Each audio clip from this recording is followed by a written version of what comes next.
You're listening to the 4-Phase Cycle Podcast with your hosts, Dr. Alex and Megan of Zesty Ginger. If you're looking to naturally balance hormones and learn how to work with your body instead of against it, you've definitely come to the right place. As a duo of an integrative MD and a functional diagnostic nutrition practitioner and best friends, we use the 4 phases of the female cycle in combination with functional lab work and mindset practices to transform the lives of the women we work with. We also have a whole lot of fun along the way.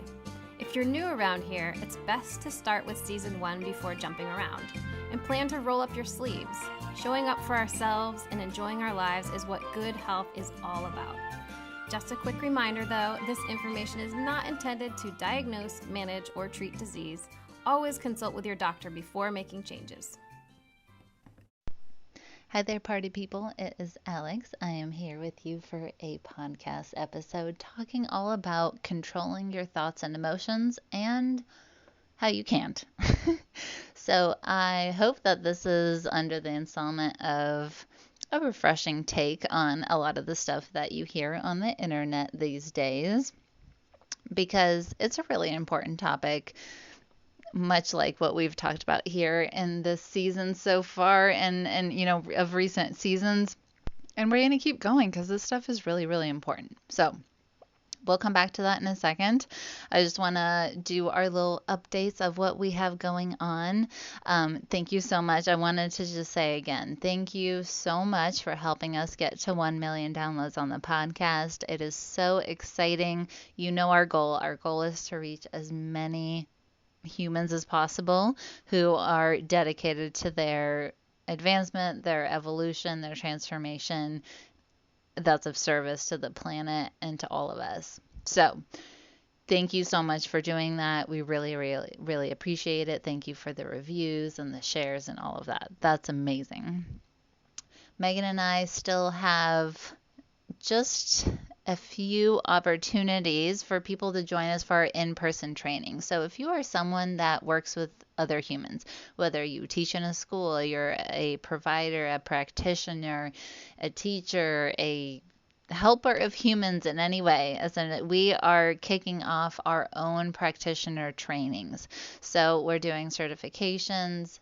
It's going to be a week. It's coming up here at the end of April and into May. So if you are looking to up-level your approach to service and your approach to inner transformation, this is really going to be a very rapid way to do that.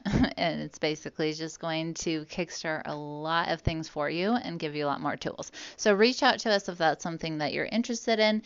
And like I mentioned recently, I have been opening up more spots for one-on-one work. As you know, I'm an MD who works on central nervous system and hormones. So, of course, I have a lot of the physical body tools covered, like functional testing and supplements and food and all of that. However, working with me is really for people who also want to take that stuff and understand that that physical body stuff, the tests, the supplements, the food, that is some of the easiest work we'll do and can be handled by any number of people, right? With varying degrees of success. But essentially, our world has that covered. However, if you are on board that all of these things are impacted and your behaviors and your successes are driven by what you're thinking, what you're believing, what you're feeling, as long as you're on board with that, we would be a great fit to work together. Okay, so if that all jives with you and you're looking for a provider, reach out to me. support@zestyginger.com is a great place to reach out to us for any reason. All right, so those are our updates. Okay, let's talk about not being able to control your thoughts and emotions. This is something that I'm seeing time and time again on social media. And since I'm seeing it on social media, I'm sure you are too, which is how it's coming on the podcast. It is amazing, I think, that we are starting to give credence and appreciate just how much our thoughts and emotions matter for our health. It makes me thrilled because, to be honest, things like food that we all sit around and worry about, if it's 10 to 15% of the whole experience of someone's life, right? Even putting food in your mouth every couple hours, that's a really big deal, right? That's pretty present in your life. But you compare that to how many thoughts you have each day and how those thoughts lead to the outcomes of emotions that we have and drive our emotional response, and the two interplay. That is happening way more frequently than we are eating. Right? So to that point of which one matters, the thoughts and our emotions are going to impact us at a greater rate. I would put that in the 30% of our health, right? And so many of us are really swapping out our 30% to make the 15% look really pretty. But when you flip the script and you're actually looking at the whole picture, it doesn't make any logical sense to sacrifice 30% for 50, right? It would rather add, how can we optimize the 15%, maybe we get it to 12%, call that good enough so that we can focus on the 30. And so emotions and thoughts, when it really comes down to it, that's why I'm so happy that we're beginning to highlight them. But the narrative that we're having around these things, I think, is driving people into more of the guilt and shame reaction sometimes, rather than an empowered, oh wow, here's what these thoughts and emotions are telling me about myself, which is the whole point of even considering them to begin with, right? If we're not looking at them as information that we can use to our advantage, what's the point of looking? I can't really think of one unless it's just more interesting foundational ways to beat yourself up, which, hey, I've done. So no judgment there either, but I really don't wish that for anyone else, right? I did it, I explored it, nothing good came of it, and I'm sitting here being like, okay, how do we need to talk about this stuff to make it actually work for people? Here's the thing I want to remind everybody of. We do not control the thoughts that pop into our head. Okay? The thoughts that pop into our head, only a small percentage of them are consciously chosen thoughts. The vast majority of them that happen are habitual thoughts, and those are based off our history that includes things that worked for us in the past that kept us safe, that function as coping strategies and mechanisms, and things that applied at the time, right? So when it comes to thoughts that get kicked out to us, that we have, some of those will truly represent ideas and concepts and thoughts that were not ours to begin with, but were passed down through us through experience. So it's things that your parents, grandparents, caretakers, teachers, coaches said to you, right? And before the age of 7 or 8, we essentially, our brains do not have the critical faculty that says, let me think on this concept and decide if I accept it or not. We're too young at that point to do that kind of work, and so we accept it, whatever it is, good or bad, that we accept the Santa Claus just as much as we accept religion, right? It doesn't, those concepts, it's not about the concepts, it's about our willingness to take them on. So oftentimes people who are looking to mold children will focus on doing it early. That's why. Well, good or bad, right? But that's essentially what happened. Now, when we recognize that, it allows us to see that just because a thought is coming up does not mean that it is intended to be looked at as being representing who we truly are choosing to be now. Okay? So that's the difference. There are conscious choices and thoughts we have. Yes, and we're going to get there in a second. And at the same time, we have subconscious and unconscious thoughts that have become habitualized based off the things that happened to us in the past. When we think of it that way, it's actually a really good reminder to not take everything that we think at face value as, oh, hey, I'm choosing to think that, because it's not necessarily true, right?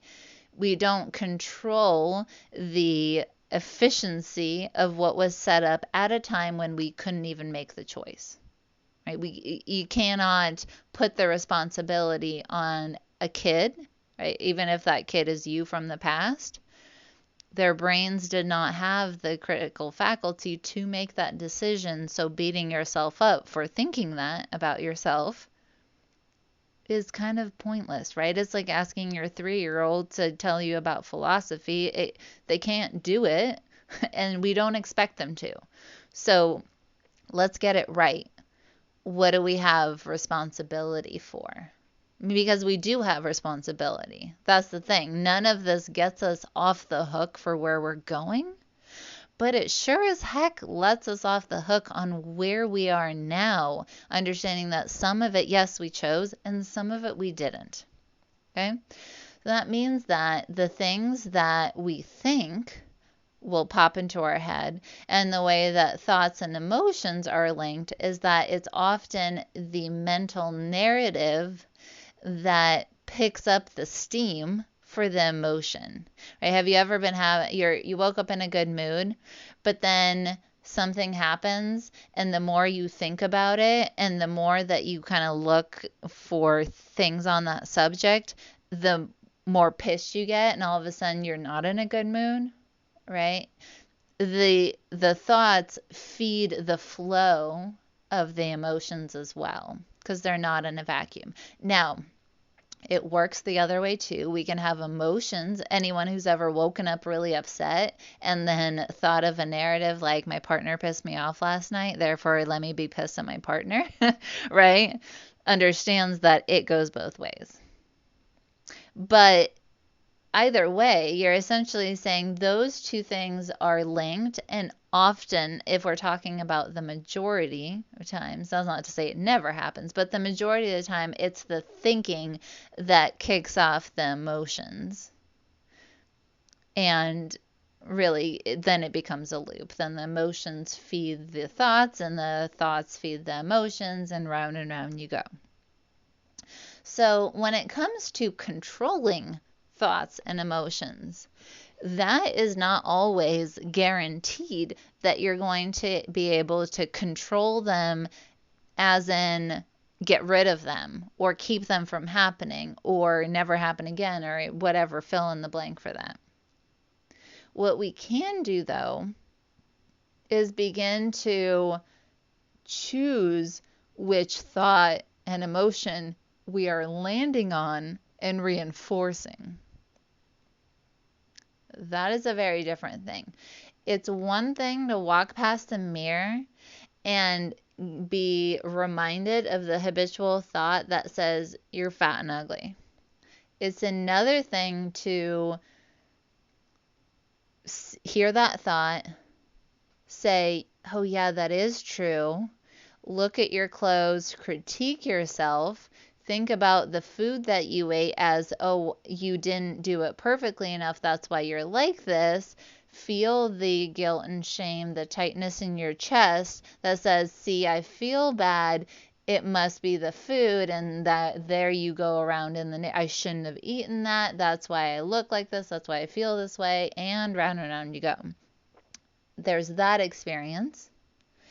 And then here's the contrasting one of choosing the thought you land on, not controlling the thoughts, but choosing the one that you ultimately buy into. Looks like this. You walk past the mirror, you think, I'm fat and ugly. And then you're like, okay, I used to think that. What is true for me now? And then at that point, that's where you have a lot of options. Whatever you've been working on, hey, this the movement that I'm doing now is no longer coming from a place of beating myself up. I'm actually moving myself in a way that feels good. I remember that run that I had last night. I remember the wind on my skin, the way that my body felt, the way my breath felt, how relaxed I felt when I got home. And then off you go in that direction, right? Or you think, okay, I'm fat and ugly, and you're like, nope, actually, I love myself for continuing to show up for myself and fight for myself no matter what. Right. Because that's the kind of interim thought that we do have available to us, even when we haven't met our goal yet. We're still just working on it, right? But there are empowering ways to conceptualize that do continue to feed into a narrative that serves us, that says, I'm trying my best. I'm doing what I can do. As I get more, as I learn more, as I can do more, I absolutely will. That's part of my narrative. It's part of the story, and I'm doing the best I can getting there. The emotions then that flow out of feeding that narrative, of putting your energy, your thought, your emotions behind it, that's what we have a choice over. So this is a reminder, stop paying attention to those initial thoughts. If you keep feeling like, man, all I'm doing, and I still have that thought, okay, let the thought be there. The question is, do you choose to camp out in it? Do you choose to continue the narrative and get your emotions looped into there? Or can you see it as, hey, there's that habitual thought I had. Huh. Right? What else am I going to do? It's kind of like I was cleaning out my closet the other day. And some of the clothes are from a time that I dressed a little differently, or a lot differently than I do now. Right? So it's not that the clothes don't fit physically, they don't fit who I am now. Right? So it would be just as ludicrous if I came on here saying, oh my gosh, I saw those clothes that I don't like anymore in my closet, and I got so upset, and I'm going to clean up my closet. I'm never going to see that. I'm going to block all the websites that ever show me clothes that do that, right? That is a fearful rejection place that looks like controlling our thoughts and feelings, because that's essentially saying, if I could get my world to be devoid of that thought and never be reminded by it by anybody else out in the world, no magazine, no partner, no friend, no mom, nothing. If I could never come across it again, then I can control it, then I'm doing good. But what is that set up at the brain level? There's always the fear of, I know I can't control the world and what everyone else does, so I'm always at the mercy of that other shoe's gonna drop. I can't control it, and when it happens, there's nothing for me to do about it, right? That it means nothing because I could never control it in the first place. It's very different than saying, okay, I see this stuff in my closet that is outdated, that I don't like anymore. The only thinking that I'm going to do on it is to notice that I don't like it. I'm going to put it into the bag for the Goodwill donation, and then I'm going to go on looking at organizing and planning for the clothes that I do have, period. No feeling bad about it, no making it mean something, no harping on it, no pointing out to everybody how much I didn't like the clothes that I used to have. None of that. That's what it looks like. You hear the thought, you see it floating across your little mental landscape, and then nothing else. You just let it pass on by and you go on to the next thought. That's it. That's choosing your thoughts and emotions. This whole nonsense about controlling them sets us up for a life of fear, right? Because if we can't control something, the only thing that we can do is to sit in the fear of what it will be like when it inevitably hits us, right? Or what else? We can prep for it But it's kind of like living a life where you're prepping for doomsday and then you die anyways, right? Like it's kind of a pointless thing to a certain extent. Now, yeah, sure, prepare for the electricity going out. That's fine. But when it comes to a full thing, to live your life worrying for something that may never happen and prepping for it, that's not where we want to use the bulk of our good life force energy. That's not the healing, the empowerment, the present, the connected, intimate, loving person and partner and mom, that business owner that we all want to be, right? None of that prepares us for where we're going. It only fears the lack of control we have over something that we will never have control about.